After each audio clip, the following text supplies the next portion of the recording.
తిరుపతి వేదికగా అమరావతి ఛాంపియన్షిప్ 2026 వేడుకలకు శ్రీకారం చుట్టారు. జిల్లా JC Govindarao, SAAP chairman Ravinaidu championship జెర్సీలను ఆవిష్కరించారు. ఈ కార్యక్రమంలో అథ్లెటిక్స్, హాకీ క్రీడాకారిణి రజని పాల్గొన్నారు. ఈసారి అండర్-17, అండర్-23 విభాగాల్లో పోటీలు నిర్వహిస్తున్నట్లు రవినాయుడు తెలిపారు. నిధుల పరంగా ఇబ్బందులు ఉన్నప్పటికీ ప్రతిష్టాత్మకంగా ఛాంపియన్షిప్ ను నిర్వహిస్తున్నామని చెప్పారు. ఈ నెల 29న ధ్యాన్ చంద్ జయంతిని పురస్కరించుకొని నిర్వహించే జాతీయ క్రీడా దినోత్సవం సందర్భంగా విజేతలకు మంత్రి నారా లోకేష్ చేతుల మీదుగా బహుమతులు అందజేస్తామని తెలిపారు. ఈ ఛాంపియన్షిప్ కు సంబంధించిన పూర్తి వివరాలను మా ప్రతినిధి సెల్వం అందిస్తారు. కూటమి ప్రభుత్వం అధికారంలోకి వచ్చాక ఏపీని కూడా క్రీడాంధ్రప్రదేశ్గా మార్చాలని చెప్పి కూడా కంకణం కట్టుకున్నటువంటి పరిస్థితి. ఈ నేపథ్యంలో చూసుకుంటే గత ఏడాది 2025లోనే అమరావతి ఛాంపియన్షిప్ను కూడా నిర్వహించినటువంటి పరిస్థితి.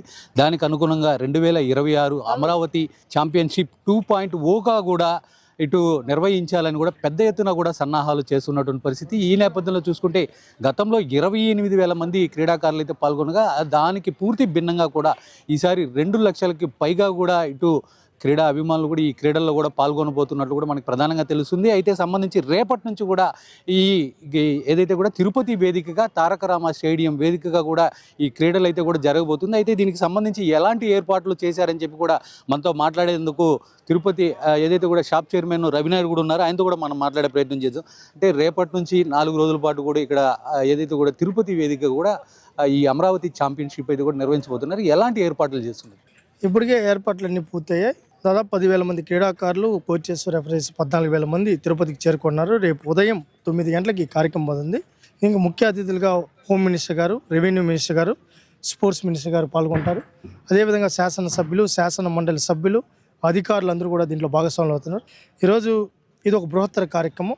రాష్ట్ర స్థాయిలోనే కాదు, దేశ స్థాయిలో అతిపెద్ద కార్యక్రమం, పెద్ద ఈవెంటు. అదేవిధంగా నియోజకవర్గ స్థాయిలో దాదాపు 2 లక్షల మంది పైగా క్రీడాకారులు భాగస్వామి పోటీ పడ్డారు. జిల్లా స్థాయిలో 84,000 మంది క్రీడాకారులు పోటీపడి రాష్ట్ర స్థాయికి 9,911 మంది ఇక్కడికి భాగస్వాములు అవుతున్నారు. వాళ్ళకి తిరుపతి ఆతిథ్యం ఉంది. 12 డిసిప్లైన్స్లో 2 కేటగిరీలో ఈ పోటీలు నిర్వహించడం జరుగుతుంది. ఇప్పటికే ఏర్పాట్లన్నీ కూడా దాదాపు సాయంత్రానికి అన్ని ఏర్పాట్లు పూర్తవుతాయి. అంటే మొత్తానికి సంబంధించి అయితే వాళ్ళకి సంబంధించి ఏర్పాట్లు ఎలా చేస్తున్నారు, వాళ్ళకి అకామిడేషన్స్ కావచ్చు, దీనికి సంబంధించి ఎలాంటి ఏర్పాట్లు చేస్తున్నారు? ఇప్పటికే యూనివర్సిటీస్, టీటీడీ, ఈ ప్రైవేట్ స్కూల్స్, కాలేజెస్ అందరు సపోర్ట్ తీసుకోవడం జరిగింది.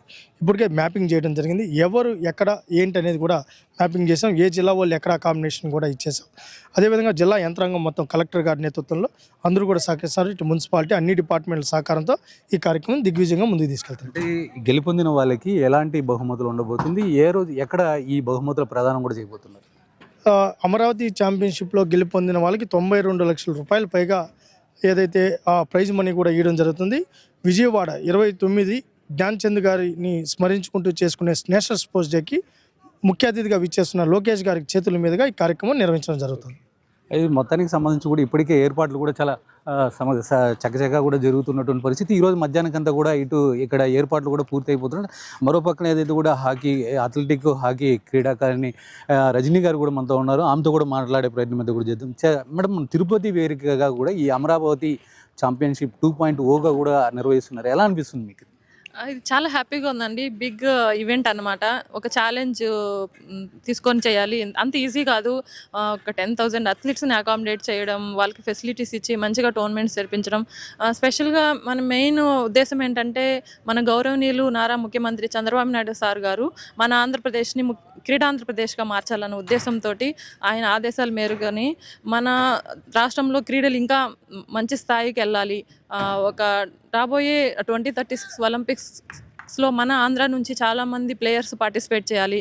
ఇంటర్నేషనల్ స్థాయిలో మంచి మెడల్స్ తీసుకురావాలనే ఉద్దేశంతో స్పెషల్గా గ్రాస్ రూట్ లెవెల్లో టాలెంట్ ఉంటుంది. సో వాళ్ళందరి టాలెంట్ని మనం గుర్తించాలంటే ఈ అమరావతి ఛాంపియన్షిప్ అనేది ఒక పెద్ద ప్లాట్ఫామ్ అనమాట.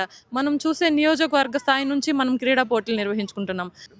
ఇది మొత్తానికి సంబంధించి ఇప్పుడు ఏర్పాట్లు కూడా చూడొచ్చు. పూర్తి స్థాయిలో కూడా ఇప్పటికే ఏర్పాట్లు కూడా చాలా చక్కచక్కగా జరుగుతున్నటువంటి పరిస్థితి. ఈరోజు మధ్యాహ్నానికంతా కూడా ఇక్కడ ఉన్నటువంటి ఏర్పాట్లు కూడా పూర్తి స్థాయిలో కూడా నిర్వహించిన అనంతరం రేపు ఉదయం 9 గంటలకు కూడా ఈ అథ్లెటిక్స్ అయితే కూడా ప్రారంభం కాబోతుంది. ఈ నేపథ్యంలో చూసుకుంటే ఏదైతే కూడా దీనికి సంబంధించి కూడా హోంమంత్రి ఒలగలపూడి అనిత, అదేవిధంగా సంబంధించి ఏదైతే కూడా ఇక్కడ తిరుపతి జిల్లా ఇన్ఛార్జు మంత్రి అనగాని సత్యప్రసాద్, అదేవిధంగా స్పోర్ట్స్ అథారిటీ మందికి సంబంధించి మంత్రి ఏదైతే కూడా రాంభూపాల్ రెడ్డి గారు ఆయన కూడా ఇక్కడ పాల్గొని కూడా ఈ క్రీడలను అయితే కూడా రేపు ఉదయం ప్రారంభించబోతున్నారు. మొత్తానికి సంబంధించి 12 రకాల క్రీడలు కూడా ఈ 4 రోజుల పాటు కూడా జరుగుతున్నాయి. దీంట్లో సంబంధించి కూడా అండర్-17 అదేవిధంగా అండర్-23 అంటే బాలికలు కూడా విభజించి కూడా ఈ పోటీలను అయితే కూడా నిర్వహిస్తున్నట్టు మనకి ప్రధానంగా తెలుస్తుంది. ఏదేమైనప్పటికీ సుమారు 9,000కి పైగా కూడా ఇటు ఎవరైతే క్రీడా అభిమానులు దీంట్లో పాల్గొనబోతున్నారు వీళ్ళకి సంబంధించి కూడా 92 లక్షలకు మేరకు కూడా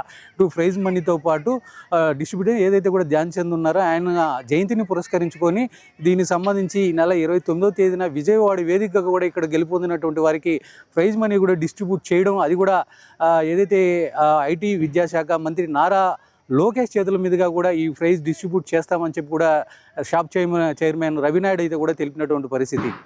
కెమెరా పర్సన్ కన్నయ్యతో సెల్వం, తిరుపతి నుంచి వైకెట్టి.